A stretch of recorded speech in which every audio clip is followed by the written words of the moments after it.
റവ കൊണ്ട് വളരെ വേഗത്തിൽ ഉണ്ടാക്കിയെടുക്കാൻ പറ്റുന്ന ഒരു അടിപൊളി റെസിപ്പിയാണ് ഞാൻ നിങ്ങളുമായിട്ട് ഷെയർ ചെയ്യുന്നത്.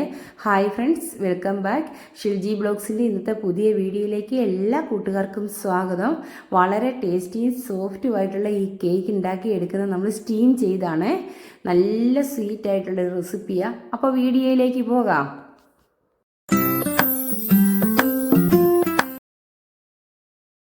അപ്പം ഇതിനായിട്ടില്ലേ, ഒരു പാനിലേക്ക് 1 ടേബിൾ സ്പൂൺ നെയ്യ് ഒഴിച്ചിട്ട് ചൂടാക്കുക. അതിനുശേഷം നമ്മൾ 1 കപ്പ് റവയായിട്ട് കൊടുക്കുന്നത്. ഇത് നെയ്ക്കകത്ത് നല്ല വറുത്തെടുക്കണേ. ഒരു മീഡിയം ഫ്ലെയിമിൽ അടി പിടിക്കാതെ വേണം നമുക്കിത് വറുത്തെടുക്കാൻ. ഈ നെയ്ക്കകത്ത് കിടന്നൊന്ന് മൂത്ത് കിട്ടിയാൽ മതി, ഗോൾഡൻ ബ്രൗൺ ഒന്നും ആവണ്ട കേട്ടോ. ഇനി നല്ലോണം മിക്സ് ചെയ്ത് കൊടുക്കാം. ഇത് കൈവിടാതെ ഇളക്കി കൊടുക്കണം. അതുപോലെ തീ കുറച്ച് വെക്കാൻ പ്രത്യേകം ശ്രദ്ധിക്കണേ. ഇപ്പം ഏകദേശം ഇത് മൂത്ത് വന്നിട്ടുണ്ട്. ഇനി ഈ കേക്കിന് വേണ്ടിയിട്ട് കൂടുതൽ ക്വാണ്ടിറ്റി വേണ്ടവർ 1/2 കപ്പ് റവയും കൂടി എടുത്ത് വെച്ചാൽ മതി. ഞാനിപ്പം 250 ഗ്രാം മെഷറിംഗ് കപ്പിൽ 1 കപ്പ് റവയാണ് എടുത്തിരിക്കുന്നത്. ഇപ്പം നമ്മുടെ റവ നല്ലോണം മൂത്ത് വന്നിട്ടുണ്ട്. ഈ പാകമാകുമ്പോഴത്തേക്ക് നമുക്കൊന്ന് മാറ്റി വയ്ക്കാം തണുക്കാനായിട്ട്. ഇനി ഇപ്പം റവ ഞാനൊരു ബൗളിലേക്ക് മാറ്റി കൊടുത്തിട്ടുണ്ട്. നന്നായിട്ട് തണുത്തിട്ടുണ്ട്. ആ റവയുടെ കളറൊക്കെ മാറി വന്നിട്ടില്ലേ. വളരെ സിമ്പിളായിട്ട് ഉണ്ടാക്കാവുന്ന റെസിപ്പിയായത് കേട്ടോ. ഒരു വലിയ ക്യാരറ്റ് ചിരണ്ടിയെടുത്തതാണ്. അതൊരു കപ്പോളം ഉണ്ട്. ക്യാരറ്റൊക്കെ എത്ര വേണേലും ചേർക്കാം കേട്ടോ. ഇനി ആവശ്യത്തിന് പഞ്ചസാര. ഞാൻ ചെറിയ കപ്പിന് 1.5 കപ്പ് പഞ്ചസാര ചേർത്ത് കൊടുക്കുന്നുണ്ട്. നിങ്ങളുടെ മധുരത്തിൻ്റെ അനുസരിച്ച് ചേർത്താൽ മതിയേ. ഇനി ഇത് നല്ലോണം ഒന്ന് മിക്സ് ചെയ്ത് കൊടുക്കണം. വളരെ വേഗത്തിൽ ഉണ്ടാക്കാൻ പറ്റുന്ന ഒരു സ്റ്റീം കേക്ക് റവ വെച്ചിട്ടുള്ളത് കേട്ടോ. ഒരുപാട് ചേരുവകളൊന്നും വേണ്ട കേട്ടോ. ഇനി ഞാൻ ആവശ്യത്തിന് തേങ്ങ ചിരവി എടുത്തിട്ടുണ്ട്. അതും ഏകദേശം 1 കപ്പ് എടുത്തിട്ടുണ്ട്. അത് ചേർത്ത് കൊടുക്കാം. ഇതെല്ലാം കൂടി നല്ലോണം മിക്സ് ചെയ്ത് കൊടുത്തിട്ട് തിളപ്പിച്ചാർച്ച പാലിൽ വേണം നമുക്ക് ഈ റവ മിക്സ് ചെയ്തെടുക്കാൻ. റവ നല്ല പാലിൽ കിടന്നൊന്ന് കുതിർന്ന് കിട്ടണം. എന്നിട്ട് വെള്ളം പോരെങ്കിൽ വീണ്ടും നമ്മൾ പാല് തന്നെയാണ് ചേർത്ത് കൊടുക്കുന്നത്. നല്ല ടേസ്റ്റ് കിട്ടാൻ വേണ്ടിയാണ് പാല് ചേർക്കുന്നത്. ഇനി പാല് ഉപയോഗിക്കാത്തവരാണെങ്കിൽ വെള്ളം ചേർത്ത് വെച്ചാൽ മതിയേ. ഇനി ഇത് നല്ല ഇളക്കി കൊടുത്ത് ഒന്ന് തട്ടിപ്പൊത്തി വെക്കാം കുറച്ച് നേരത്തേക്ക്. അപ്പോഴത്തേക്ക് ഇത് നല്ല കുതിർന്ന് കിട്ടും. ഒരു 5 മിനിറ്റ് റെസ്റ്റ് ചെയ്യാൻ വയ്ക്കാം. അതിനുശേഷം ബാക്കി പാലും കൂടി ഒഴിച്ച് നമുക്ക് നല്ലോണം മിക്സ് ചെയ്തെടുക്കാവേ.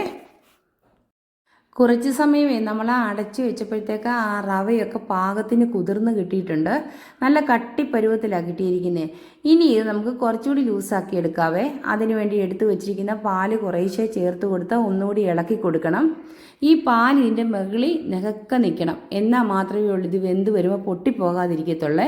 റവയ്ക്ക് ശകലം കട്ടിയുള്ള സാധനമല്ലേ, പെട്ടെന്ന് കട്ട കെട്ടാനും ചാൻസ് ഉണ്ട്. അതുകൊണ്ടാണ് നമ്മൾ കൂടുതൽ പാലൊഴിച്ച് കൊടുക്കുന്നത്. ഇനി ഈ സമയത്ത് കുറച്ച് ഉപ്പും കൂടി ചേർത്ത് കൊടുക്കുന്നുണ്ട്. ഞാൻ ബേക്കിംഗ് സോഡയും ചേർത്ത് കൊടുക്കുന്നുണ്ട് കേട്ടോ. ബേക്കിംഗ് സോഡ ഓപ്ഷനിലാണ്, നിങ്ങൾക്ക് വേണമെങ്കിൽ മാത്രം ചേർത്താൽ മതിയേ. ഒരു സോഫ്റ്റ് കിട്ടാൻ വേണ്ടിയിട്ടാണ് ബേക്കിംഗ് സോഡ ചേർക്കുന്നത്. 1/2 ടീസ്പൂൺ ബേക്കിംഗ് സോഡയാണ് ചേർത്ത് കൊടുക്കുന്നത്. ഒരുപാടൊന്നും വേണ്ട കേട്ടോ.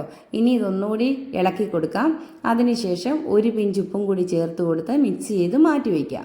പിന്നെ നമ്മുടെ കയ്യിലുള്ള കേക്ക് ട്രേയോ അതുപോലെ തന്നെ സ്റ്റീൽ പാത്രമോ എടുത്തിട്ട് അതിൽ നെയ്യ് തടവിയിട്ട് സ്റ്റീമർ വെച്ച് ഉണ്ടാക്കിയെടുത്താൽ മതി. നമ്മളിതൊരു വലിയ കേക്ക് ഉണ്ടാക്കാനുള്ള ക്വാണ്ടിറ്റിയിലാണ് എടുത്തിരിക്കുന്നത്. ഇപ്പോൾ എല്ലാം ചേർത്തിട്ടുണ്ട്. ആവശ്യത്തിന് ഉപ്പും ചേർത്തിട്ടുണ്ട്. ഒന്ന് ഇളക്കി കൊടുത്ത് മാറ്റി വെച്ചതിന് ശേഷം ഒരു ട്രേ എടുത്ത് നെയ്യ് നല്ലോണം തടവിയെടുക്കണേ. എന്നാലേ ഇത് അടിയിൽ നിന്ന് വിട്ടു വരുള്ളൂ കേട്ടോ. ഇപ്പോൾ ഇതിൻ്റെ വെള്ളമൊക്കെ കറക്റ്റ് ആയിട്ടുണ്ട്. ഇതവിടെ ഇരിക്കട്ടെ. ഞാൻ എടുത്തിരിക്കുന്ന ഒരു സ്റ്റീൽ പാത്രമാണ്. അതിനകത്തോട്ട് നെയ്യ് തടവി എടുക്കുന്നുണ്ട്. ഇനി ഇതിലേക്ക് ഒഴിച്ച് ഒരു സ്റ്റീമറിൽ വെച്ച് ഒരു 20 മിനിറ്റ് വേവിച്ചെടുക്കണം. റവയ്ക്കധികം വേവൊന്നുമില്ല. പ്രത്യേകിച്ച് നമ്മൾ വറുത്തും കൂടി എടുത്തതല്ലേ, കുതിർന്നും കിട്ടിയിട്ടുള്ളത് കൊണ്ട് നമുക്കൊരു 20 മിനിറ്റ് കൊണ്ട് വെന്ത് കിട്ടുവേ. ഇതൊരു മോൾഡിലേക്ക് ഒഴിച്ചതിന് ശേഷം സ്റ്റീമറിൽ വെച്ച് ആവി കയറ്റിയെടുക്കാവേ. എൻ്റെ ചാനൽ ആദ്യമായിട്ട് കാണുന്ന കൂട്ടുകാരൊക്കെ ഒന്ന് സബ്സ്ക്രൈബ് ചെയ്യാൻ മറക്കരുത് കേട്ടോ. പിന്നെ അതിനടുത്ത് ആ കുഞ്ഞ് ബെൽ ബട്ടൺ ഉണ്ടല്ലോ, അതൊന്ന് എനേബിൾ ആക്കുവാണെങ്കിൽ ഞാനിടുന്ന വീഡിയോസിൻ്റെ നോട്ടിഫിക്കേഷൻ എല്ലാം നിങ്ങൾക്ക് കിട്ടുവേ. അതുപോലെ തന്നെ ഹൈപ്പ് എന്ന് പറഞ്ഞ ഓപ്ഷനുണ്ട്, അതൊന്ന് പ്രസ് ചെയ്യാനും മറക്കരുത്. ഫ്രണ്ട്സിനൊക്കെ ഷെയർ ചെയ്ത് കൊടുക്കണേ. ഇപ്പോൾ നമ്മൾ മോൾഡിലേക്ക് ഒഴിച്ചിട്ടുണ്ട്. അതിൻ്റെ മണ്ടയിലേക്ക് ഞാൻ കുറച്ച് നട്ട്സുകളൊക്കെ ചേർക്കുന്നുണ്ട്. എന്ത് വേണേലും ചേർക്കാം. ഞാൻ കുറച്ച് മുന്തിരി മാത്രമേ ചേർക്കുന്നുള്ളൂ. ഇപ്പോൾ സ്റ്റീമറിൽ വെള്ളം നല്ല തിളച്ചിട്ടുണ്ട്. ഇനി അതിലേക്ക് വെച്ച് കൊടുക്കാം.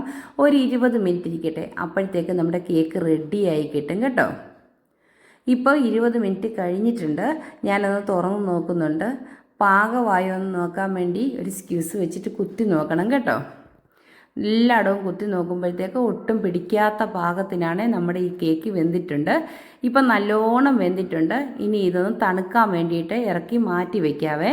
അതിനുശേഷം വേണം ഇത് മുറിച്ചെടുക്കാൻ. ഇപ്പം നല്ല കട്ടിയായിട്ട് കേക്ക് കിട്ടിയിട്ടുണ്ട്.